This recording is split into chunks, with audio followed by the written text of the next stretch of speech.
freedom just begun, living large under the sun. Under the sun. Welcome to the Consulting Edge, where we speak with experienced consultants, business advisors, and leaders about what it takes to create measurable and lasting change and growth. I'm your host, Dan Mulberry, founder of SmartMAI. Today, we're seeing organizations under all kinds of constant pressure to adopt new technology, to improve productivity, serve customers better, reduce costs, and respond to a rapidly changing market. Yet, even when leaders understand they need to make these changes, they're not always successful in doing it. So our guest today is someone who has spent more than 3 decades of his career studying that kind of problem and coming up with solutions for it. So welcome, Craig Stevens. Craig is the founder and president of Westbrook Stevens, LLC. He's a management, industrial, and systems engineer, a project management professional, a Lean Six Sigma Master Black Belt, and he's worked for more than 100 organizations across industries, including both private and government entities, and he's taught extensively at the university level. So very impressive background, and I want to welcome you and thank you again for your time for being here, Craig. Well, thank you. And so I think I'm over 4 decades. Oh, nice. I know I look much younger than that, you do, but you're catching up to me. Yeah.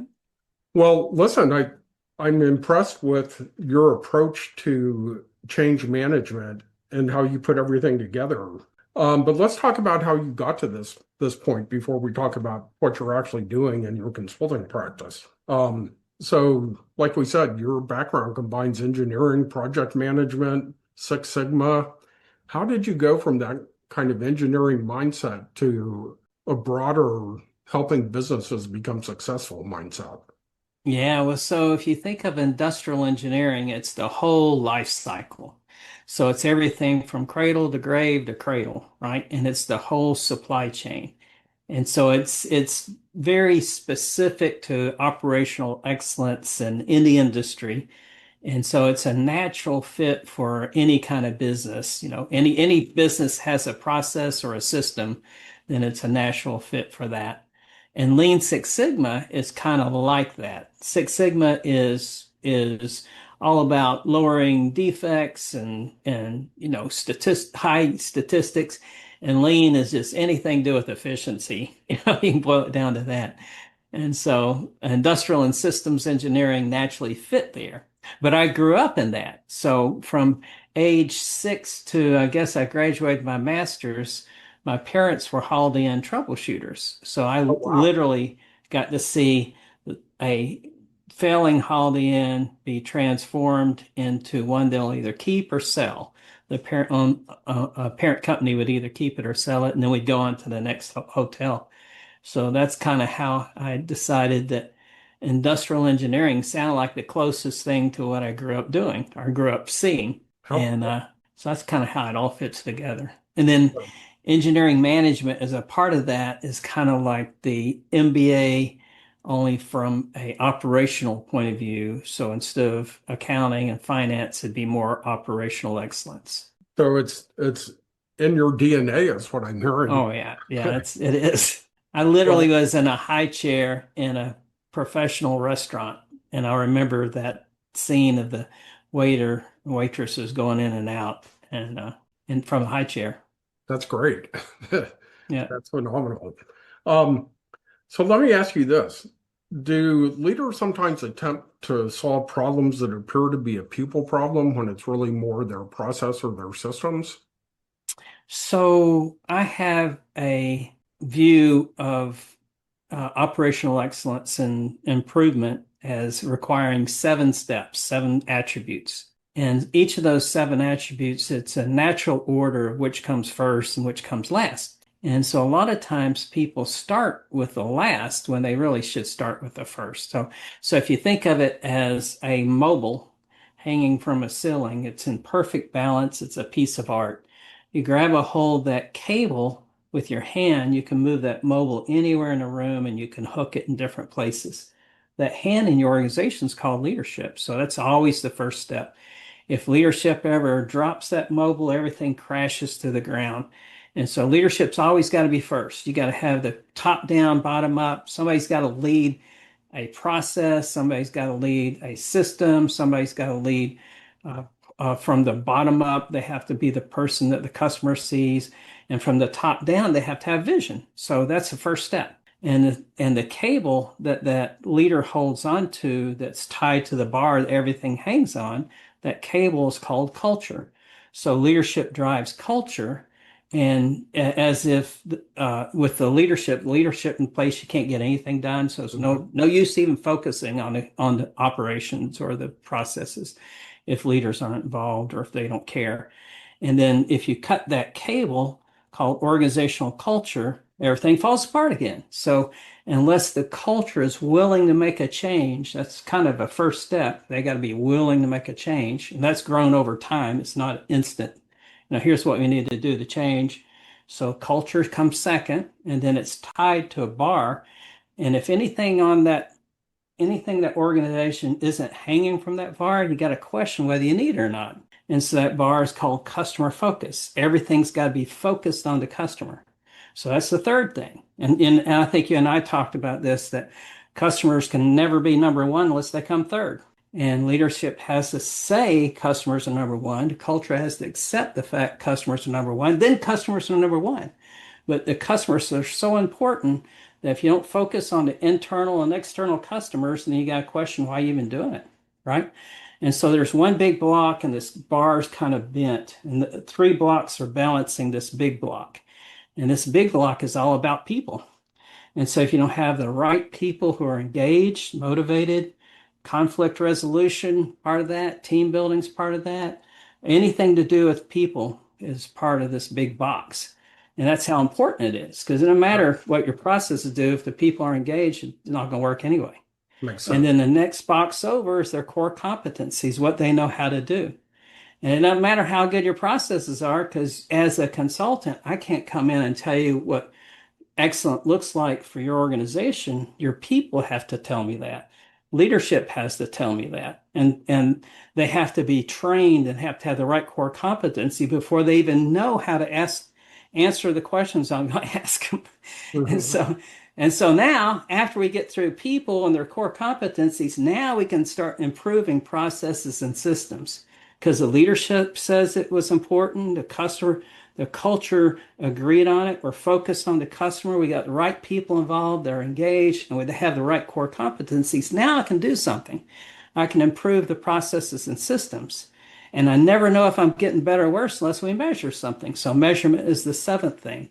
So it's leadership, culture, customer focus, people, their core competencies, then processes and systems, and then performance measures. And where most companies fail is they try to implement the system from the wrong end. Culture never accepted it, was never focused on the customer, to have right people, right core competencies, and leadership didn't care. And so you have to go through those steps in order to get to where you're trying to improve. So you listed off 7 attributes.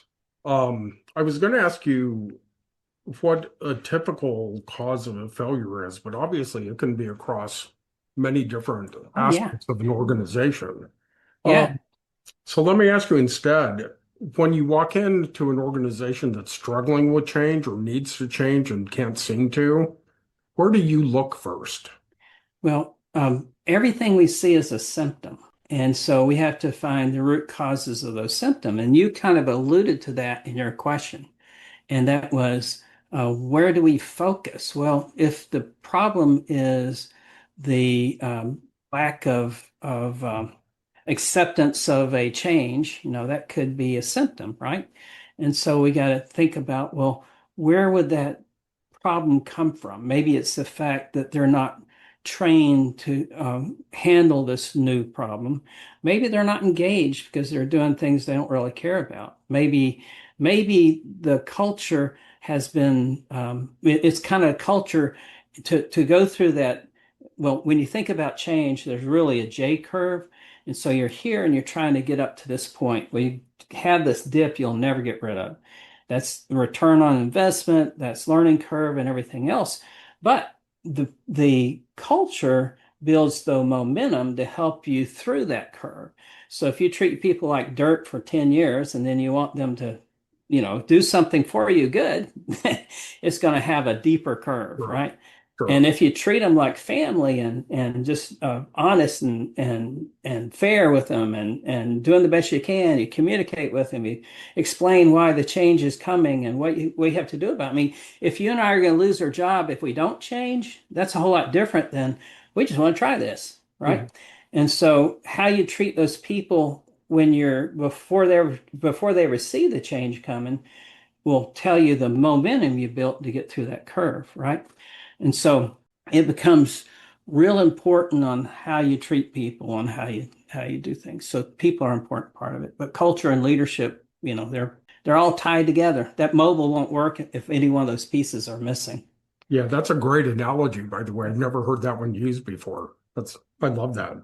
But the kind of thing you say, there's a problem that you see. So when you go in, you're doing interviews and you're documenting all these problems they're having, right? So there's high turnover.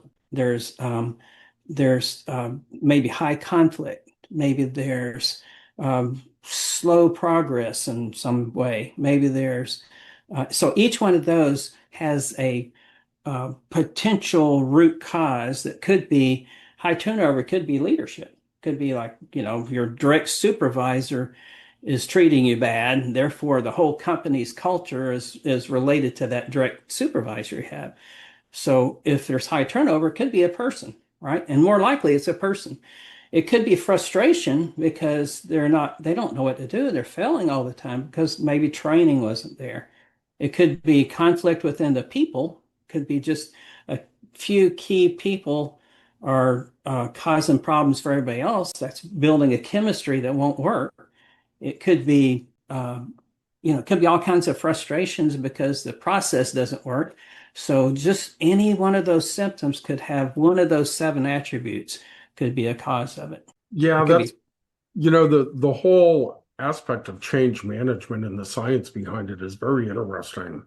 So when you go into organizations, do they usually know what problem is, what the specific problem is they want you to work on, or is it more that they're not reaching a goal and they want you to dissect that and determine why they're not reaching that goal? yeah. So there's several different reasons. Maybe they're really busy and they have a project and they just don't have time to do it, right? Mhm. And it's outside of their expertise, but they know it has to happen. Like we're going to merge with another company, and I've never merged with another company before. So how do I do this by myself? Maybe I need to get someone like Craig to come in and help. And so one of the reasons might be just don't have bandwidth, don't have time.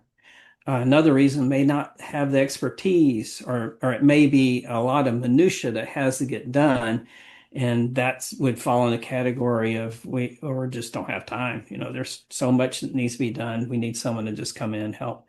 So it could be a project oriented. Could be we're trying to design this so that we get in on time and on schedule. On schedule and within the cost. So it could be any number of reasons. But most of the time, someone has some kind of performance measure that they're trying to improve, which is helpful. You can kind of gear it toward that particular problem. But yeah, there could be all kinds of reasons. Well, you're blowing my script up because you keep answering questions that I have listed that I'm going to ask you. So you're being very comprehensive and great with your answers here. Let me ask you this. So, given your background and your extensive experience with Six Sigma,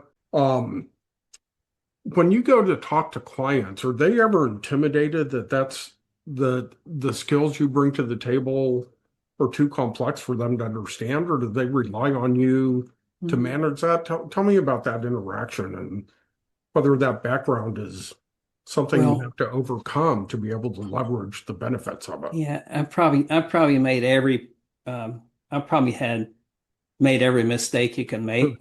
Haven't we all? So so that makes me pretty humble, right? And so I go in, I don't go in with the solution in mind. I go in with curiosity. And I work, for example, I work sometimes with supervisors who may not have a degree. They may have a high school education, or they may have a degree too. But my goal is to make everybody look good. And so when I go in, I kind of state that, my number one goal is make everybody look good. I want the people I'm working for, because I'm working for them, they're not working for Mhm. me. So if I go in and I help a supervisor, I'm working for that supervisor. He's my boss. And if I don't make him look good, then I failed, right? And so everybody I'm working with, my goal is, and I used to tell my project managers this, your number one goal is make everybody look good, because that takes your ego out of the picture, right? So my goal, make them look good, make my team look good, make their bosses look good, make their bosses look good, make the customer look good.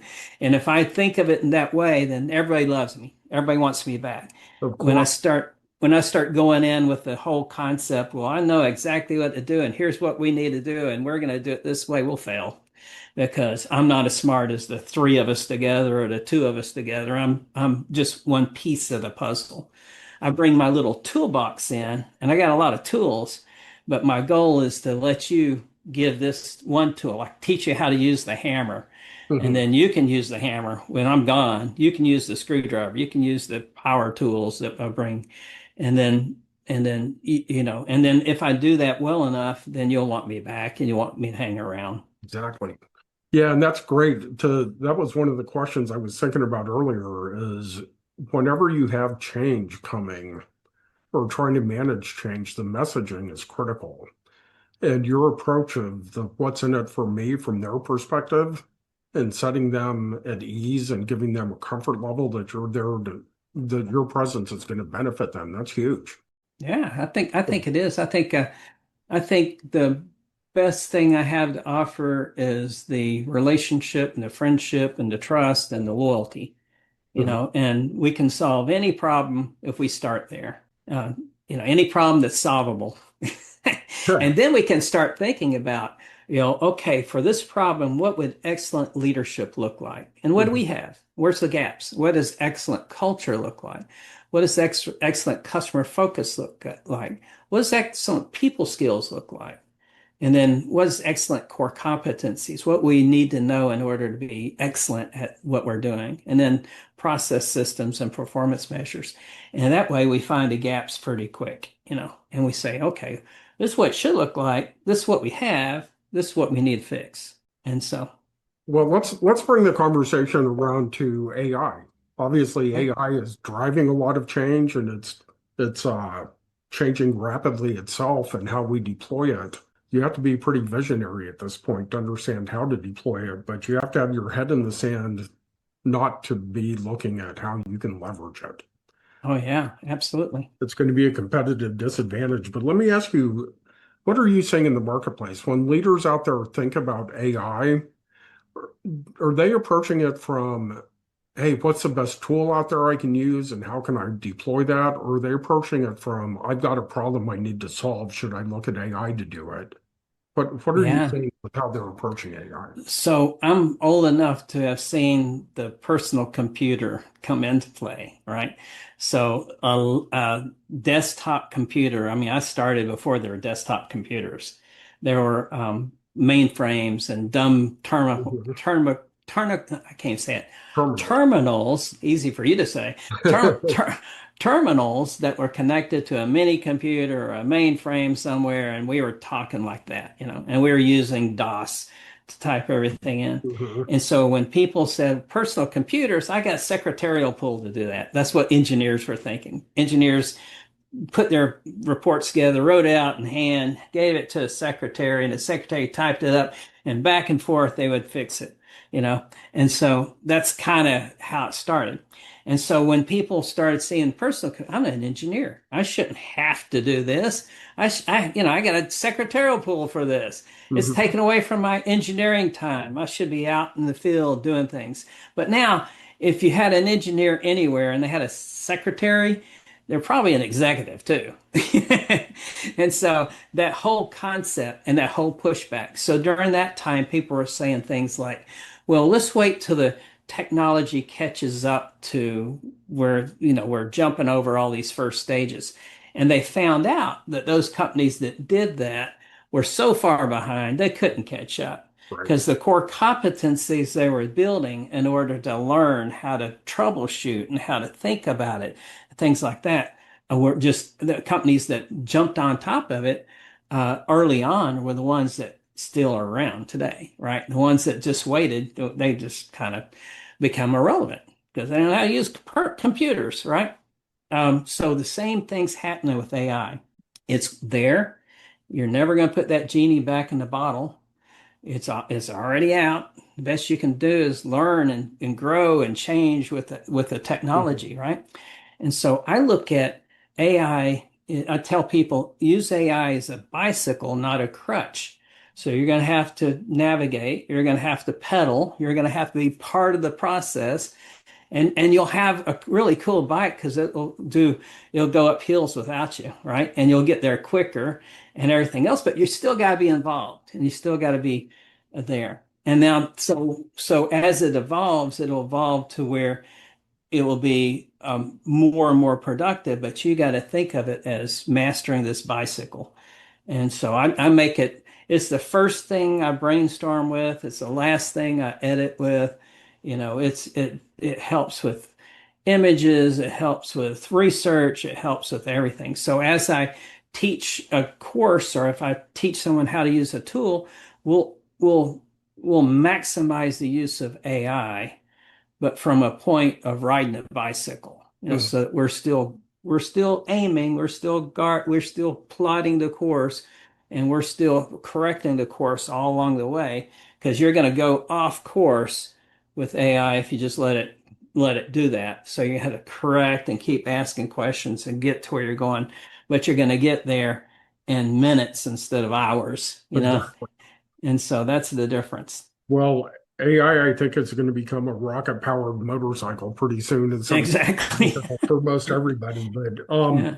so Yeah, one and it last already question on is in some extent, right? It that. already is. The acceleration of Yeah. change with AI is phenomenal. Yep. I have one last question on AI that I want to pivot the conversation for the last couple minutes. But so what makes an organization ready or not ready to really start adopting AI in a useful manner? So we go back to, is the leadership pushing it? Do we have people empowered to actually learn it and operate it? Is the culture accepting it? Are they fighting it? Because, and there's a trend. If you look at the trends in the world, there's all kinds of negativity on AI right now from the college kids. But some of that is because the competitors want us not to implement it, right? So we have TikTok that's pushing against it. We have, different people are pushing against it. It's just like but the point is, it's kind of like the same discussion every technology had.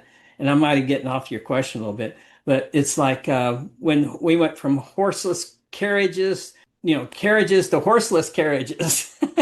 The same people were saying, well, it's this car going down the road is noisy and dirty and everything else, and it's spooking my horses. Well, every technology goes through that. So I kind of geared away from your question, I think, but if you can bring me back on target, then we can. Well, why don't we wrap that up? Because I think we have something even more fun to talk about here. Okay.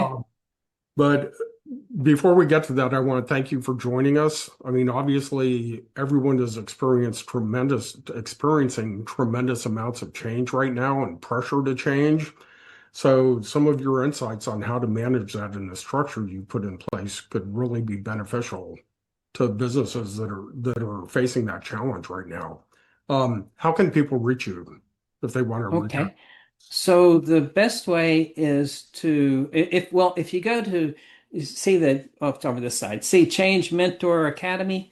If you go to changementoracademy.com, you will see a calendar and you'll see ways to reach out to me. You can always call me. I know this is dangerous, but it's the best way is just to reach out, Change Mentor Academy, or call me, text me. My number is 615-414-7736. And so that that's probably the best way to do it. And then there's other ways, but those are two of the best ways, I think. Well, again, thank you very much. And then just as an aside, in a kind of PS section to the podcast today, you're doing some amazing things with the heroes of this country and the history of this country. Oh, Can yeah. you spend a few minutes talking about that? We've got probably about 5-6 minutes that we can do. Sure. So this is the big, hairy, audacious goal that will never be complete, right? So we're documenting every single fallen hero in the history of the United States from the Revolutionary War to today. That's all the amazing. fallen police officers, all the fallen firefighters. And we're trying to set up the system so it can keep going long after I'm gone. But I'm an artist in oils and acrylic, and I write the actual names in the background of the paintings. And then we write children's books based on historical, I always call it the good, bad, and ugly of history, but lessons learned from the good, bad, and ugly history. So we document things like Wounded Knee and the signing of Declaration of Independence, Black Wall Street, Trail of Tears. And then we write children's books that explain the lessons learned from that, not necessarily the ugly story, but if it's a beautiful story, we'll tell that. But we'll talk about what the American Indians have brought to our culture and what, maybe famous inventors that are Black, that kind of thing. And because what we're trying to do is create the positive news about people, right? And then the lessons learned, like it might be forgiveness, or it might be helping each other, or it might be, just how you treat people. And then we tell the actual history for the adults, and we write curriculum based on that so that grandparents can teach it to their grandchildren, long after, it's something that we're trying to do long after we're gone, just something that's going to be able to get people back to kind of historical truth and the lessons to learn from it, not necessarily how to dwell in the past, Right. that kind of thing. That's amazing. And what a huge task that is. Yeah, it'll never be done. But at the same time, I say it'll never be done because there's always history being written, right? Sure.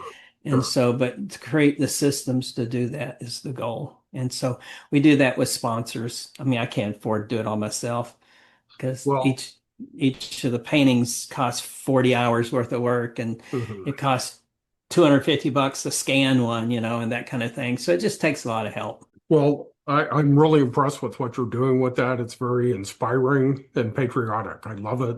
I'd love to see more people being proud of the country.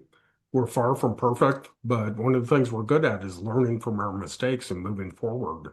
And I think that what you're doing is just this earlier this week, I was at the Purple Heart Conference, and so we had our paintings there, and we auctioned some off, but to raise some money, but we had some paintings that documented every fallen military hero from 9/11 till Abbey Gate, and that series.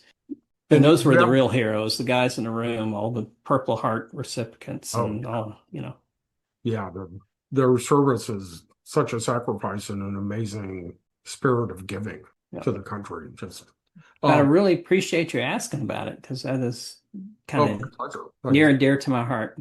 Yeah, I know. Well, and what's your website for that project? Well, the Change Mentor Academy is the way to get there, but this is the changementoracademy.com//heroes. Awesome. So changementoracademy.com/heroes. And then my website is my full name, CraigAStevens.com. That would be the actual art. Phenomenal. So just CraigAStevens.com, Stevens with a V, because that's what everybody always asks.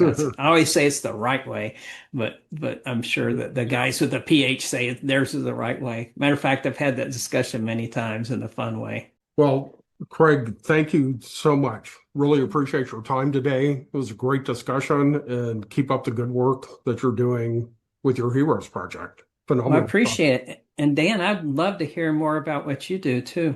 Yeah, absolutely. We'll talk about that offline. All right. Okay, well, this has been the Consulting Edge, brought to you by SmartMAI.ai, and I'm Dan Mulberry. Thank you for joining us today. Thank you. got our freedom just begun, living large under